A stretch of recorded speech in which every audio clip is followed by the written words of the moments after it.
Very often we see in news about the Houthi rebels. So who are these Houthi rebels? Where are they active and why they rebel so much? We will be dealing upon all these questions in this particular video. As you all can see a map of Yemen, this statement is very much clear to you all that Houthi rebels are active in Yemen. So where is Yemen? Yemen is located just below Saudi Arabia. ठीक है, red सी के eastern part में and gulf of Aden के northern part में येमन पूरी तरीके से located है. येमन का ऑफिशियल नेम है रिपब्लिक ऑफ येमन. ठीक है, रिपब्लिक ऑफ येमन. इसकी कैपिटल है सना. हाउदी रेबल्स यहाँ पे एंड एडन वाले पोर्ट पे बहुत ज़्यादा एक्टिव है and these two places are very much important strategically for Yemen. And how they have accumulated there, we will be studying in this later part in this video itself. Okay, so firstly we will move to the history of Yemen कि किस तरीके से हाउदी rebels आखिर grow किए, इनका किस तरीके से बर्थ हुआ. तो we will be going upon before 1990 in the history. This is the map of Yemen before 1990. ठीक है, येमन जो था वो दो पार्ट में डिवाइडेड था, northern Yemen and south Yemen. And ये साउथ येमन मार्क्सिस्ट आइडियोलॉजी को फॉलो करता था. 1990 में नॉर्थ येमन और साउथ येमन पूरी तरीके से यूनिफाई हुआ. Then came 1994 civil war and इस 1994 के सिविल वॉर के बाद Ali Abdullah Saleh he became the president, he became the leader of Yemen. And he said that there are many tribal groups that are active, many tribal groups, militant groups and many alliances are active here. तो Ali Abdullah Saleh ने बहुत ज़्यादा analyse किया and उन्होंने ये बताया कि यहाँ पे tribal groups, militants as well as alliances, many alliances are active already. So कुछ टाइम आने के बाद सलेह अपना ग्रिप येमन के ऊपर से लूज़ करना स्टार्ट कर दिया and specially during the Arab spring protest. Arab spring protest के टाइम पे बहुत ज़्यादा इन्होंने अपना ग्रिप लूज़ किया येमन के ऊपर से. ठीक है, सो ही आफ्टर फ्यू डेज़ ही अल्टीमेटली अग्रीड कि एक वाइस प्रेसिडेंट बनना चाहिए एंड वो vice president and that vice president took over the administration of Yemen and the name of that vice president was Abeid Rabbo Mansour Hadi. ठीक है, and ये हादी जो हैं ये आज भी प्रेजेंट हैं बट ये अभी सऊदी अरेबिया में रहते हैं बिकॉज इन्हें हाउदीज़ का डर है. ठीक है, जब हादी ने टेक ओवर किया पूरी तरीके से एडमिनिस्ट्रेशन को तो उस टाइम पे हाउदी रेबेलियंस जो थे बहुत ज़्यादा रिबेल करने लगे हादी के अगेंस्ट में. ठीक है, हादी की गवर्नमेंट स्ट्रगल की उस टाइम पे बहुत ज़्यादा एंड इनके रेजिस्टेंस को बहुत ज़्यादा रोका. बट उस टाइम पे सलेह ने सोचा कि वो हाउदी रेबल्स के साथ एक ग्रुप बनाएंगे, एक अलायंस बनाएंगे एंड उस टाइम पे उन्होंने सोचा टू रीगेन हिज पावर. उस टाइम पे उन्होंने हाउदी रेबल्स का साथ दिया and he battled as a president as they swept into the capital in 2014. 2014 में वो लोग सना पहुँचे. दोनों ने मिल करके बहुत ज़्यादा एजिटेशन किया हादी की गवर्नमेंट के अगेंस्ट में.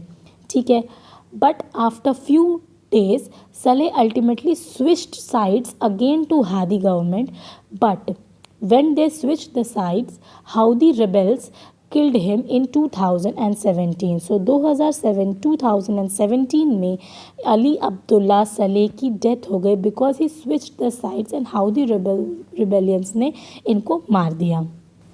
So after that one council was formed that was called STC. What is STC? STC is Southern Transition Council. In 2018 it was formed and they saw that कि हाउदी रेबल्स बहुत ज़्यादा agitate कर रहे थे government के against में and they said that they want Yemen as it was before 1990. As I have shown you the map that before 1990 map कुछ इस टाइप का हुआ करता था. That was north Yemen and south Yemen and वो लोग south येमन भी चाहते थे उस टाइम पे जो कि मार्क्सिस्ट आइडियोलॉजी के अंदर था। तो ये एसटीसी की डिमांड थी जब हाउदी रेबल्स बहुत ज़्यादा रेबेलियन करना स्टार्ट कर दिए थे। ठीक है, so who was fighting in Yemen and why has it been so bloody rebellion? इतना ज़्यादा ब्लड शेड होने लगा, सब लोग आज ये हाउदी रिबल्स एजिटेट करने लगे, क्यों ऐसा हो रहा था? यमन का जो वॉर है वो एक्चुअली में यमन का वॉर स्टार्ट हुआ 2014 में, सितंबर 2014 में यमन का वॉर स्टार्ट हुआ जब हाउदी रेबल्स जो थे उन्होंने सीज़ किया सना को। And as we know that Sanaa is the capital of Yemen. ठीक है, जब कैपिटल ऑफ यमन पे उन्होंने कब्ज़ा किया and they began to march to try to seize the entire country, ये पूरे एंटायर कंट्री पे अब सीज़ करना चाहते थे सऊदी अरेबिया। अब यहाँ पे जब इंटरनली किसी भी कंट्री में कन्फ्लिक्ट आता है तो अगल बगल की जो कंट्रीज़ होती है उस टाइम पे बहुत ज़्यादा फ़ायदा उठाती हैं एंड उस टाइम पे वो लोग कुछ ज़्यादा ही एक्सपेंशन करने की सोचते हैं। So was the case with Yemen as well. तो अब क्या हुआ कि सऊदी अरेबिया ने अलायंस बनाया, सऊदी अरेबिया ने अलायंस बनाया यूएई के साथ। ठीक है, ये यूएई के साथ अलायंस बना प्लस अदर कंट्रीज़ भी थी and they entered into the war alongside Yemen's international recognized government in 2015 March and declared a war against Houthis. तो येमेन का इन लोगों ने साथ दिया और इन लोगों ने, ये लोग किसके अगेंस्ट में थे? ये सब मिल कर के हाउदीज़ के अगेंस्ट में थे 2015 में। येमेन में बहुत सारे रिबेल ग्रुप हुआ करते थे, ठीक है, जो आपस में लड़ते थे एंड आफ्टर हाउदी कैप्चर्ड सना वो सऊदी के साइड हो गए थे हाउदी के अगेंस्ट में। ठीक है, तो एक लौता रिबेलियन ग्रुप हाउदीज बच गया था एक साइड पे एंड जितने भी बाकी ग्रुप्स हुआ करते थे वो अपने में तो फाइट करते थे, अगर वो डिफीट हो जाते थे वो सऊदी अरेबिया का साइड ले लेते थे एंड वो सब के सब एक ग्रुप बना लेते थे, एक अलायंस बना लेते थे and they were all against Houthis. Okay, and such wars killed some 13,000 people including sorry, my mistake, that was 1,30,000 people including 13,000 civilians। and जब civilians की death होती है that is the most bloody war because जो innocent people होते हैं that if when they are killed so that should not happen। तो 1,30,000 people में से 13,000 civilians were killed, so lot of bloodshed were happening according to Armed Conflict Location and Event Project। This was a data according to Armed Conflict Location and Event Project। ठीक है, according to aid group Save the Children। ठीक है, ये एक group हुआ करता था जो कि चिल्ड्रंस को बचाता था, जिसमें कि 85,000 childrens under age of 5 have died due to starvation और diseases since the war began. So बहुत ज़्यादा उस टाइम पे 2014-15 के टाइम पे बहुत ज़्यादा ब्लड शेड हुआ, बहुत ज़्यादा लोग स्टारवेशन से मरे, बहुत ज़्यादा लोग डिजीज़ से मरे, बहुत ज़्यादा लोग बहुत मैल न्यूट्रिशन के शिकार हुए, वहाँ पे खाने को नहीं मिलता था। ये सारी चीज़ें उस टाइम पे बहुत कॉमन हो चुकी थी and the war has seen atrocities from all the sides। Saudi air strikes using American made bombs killed children and civilians। Al-Qaeda fighters were paid by UAE to not back Houthis क्योंकि Houthis का stance इतना strong हो जाता उस time पे कि वो लोग पूरी तरीके से यमन पे कैप्चर कर लेते।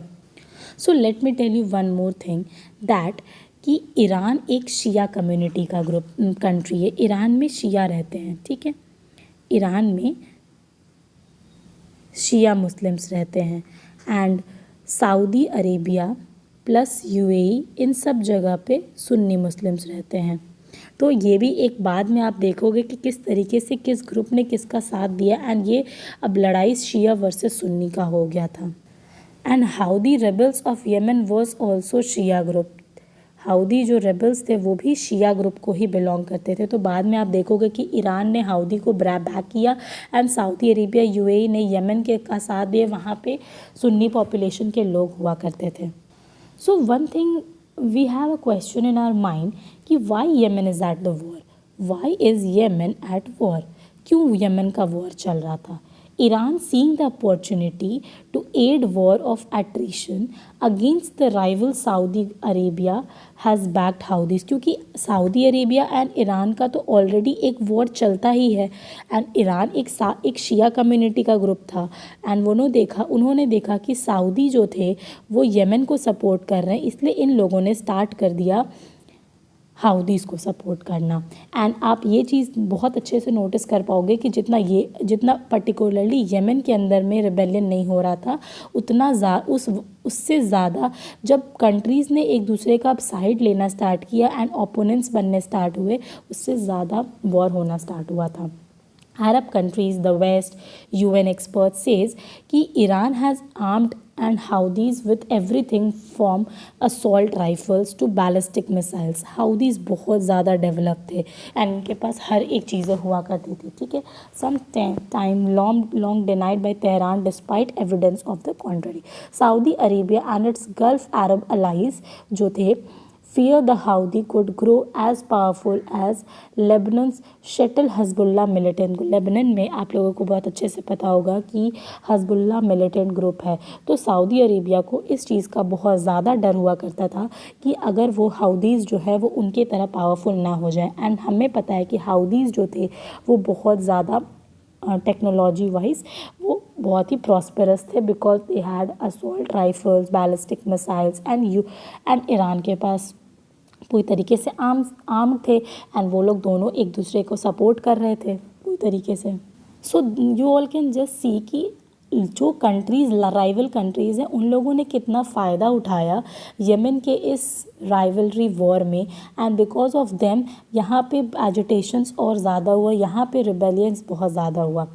सो वन थिंग, आपको ये चीज़ भी एक क्वेश्चन दिमाग में आता होगा कि why is US involved in this war, क्यों यूएस यहाँ पे इन्वॉल्व था। यूएस के ड्रोन स्ट्राइक्स होते थे सऊदी अरेबिया पे, क्यों, क्या था उसका reason.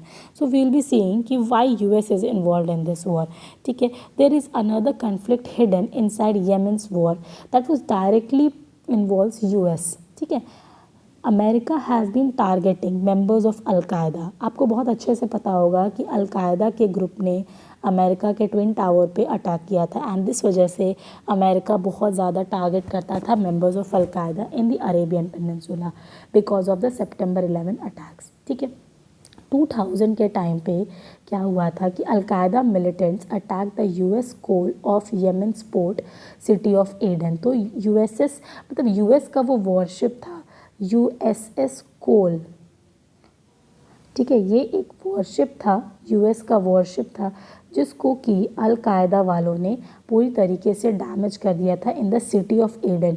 And you have seen where is that city of Aden. City of Aden is you all just see the map and just learn the locations where it is. तो इससे आपको बहुत आसानी होती है किसी भी चीज़ को समझने में, ठीक है। एंड जिससे कि क्या हुआ था कि 17 अमेरिकन सेलर्स जो थे उनकी किलिंग्स हो गई थी, ठीक है।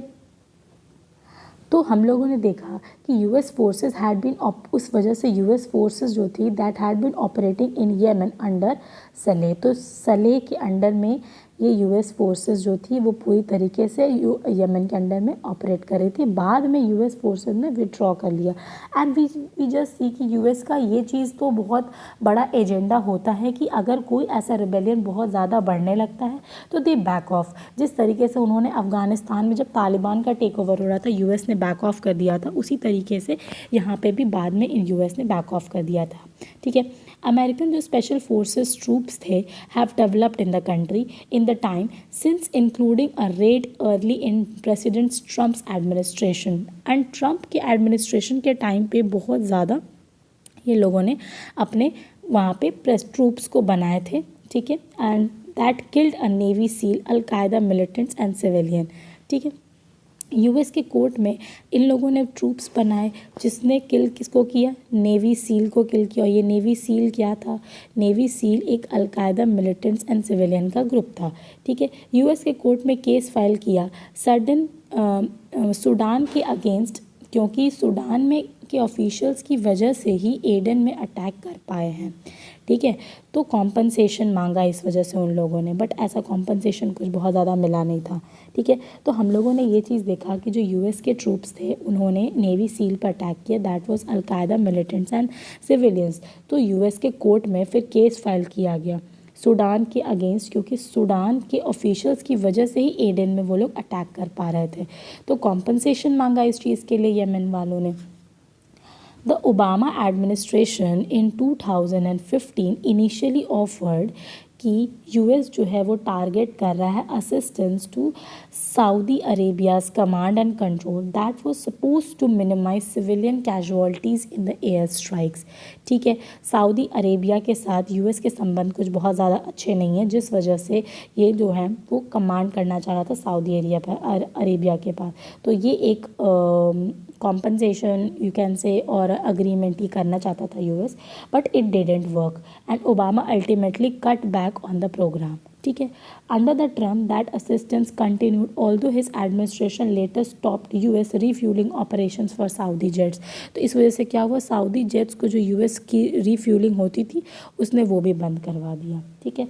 America also deployed US troops to Saudi Arabia after it came under a drone missile attack in 2019 that temporary half its oil output, जिसकी वजह से पूरा ऑयल, हमें पता है कि ऑयल प्रोडक्शन बहुत ज़्यादा होता है सऊदी अरेबिया में, एंड जिस वजह से अमेरिका के ट्रूप्स ज़्यादा डिप्लॉय हुए थे वहाँ पे, एंड इस वजह से पूरी तरीके से हाफ आउटपुट पे आ गया था, ठीक है, सऊदी का। While the Houthis claim the attack the kingdom, the US and the UN experts believe that Iran carried out the attack। ये लोग अगर कम भी करना चाहे तो अगल बगल की जितनी भी बॉर्डरिंग कंट्रीज थी वो अपने एजिटेशंस को यमन के वॉर के थ्रू पूरा कर रही थी, ठीक है। Biden made a point to say that US would combine to support and help Saudi Arabia defend its sovereignty and its territorial integrity and its people, ठीक है। बाइडन ने बाद में ये चीज़ बोला कि वो लोग कंटिन्यू करेंगे सपोर्ट करना सऊदी अरेबिया को, डिफेंड करेंगे उनकी सॉवरेनिटी को, बट ज़्यादा इन सब चीज़ों के बारे में फिर कोई बहुत ज़्यादा बात हुई नहीं, ठीक है। So this was all about कि किस तरीके से हाउदी का रेबल होता था यमन में, यमन के सिविल वॉर क्या थे, एंड यमन में कौन सी दूसरी कंट्रीज़ इतना ज़्यादा इन्वॉल्व थी, जितना कि यमन के खुद की पॉलिटिक्स में एजिटेशन और रिबेलियन नहीं हो सकता था, उतना दूसरी कंट्रीज़ ने इसको बढ़ावा दिया था। So I hope you like this video, thank you so much.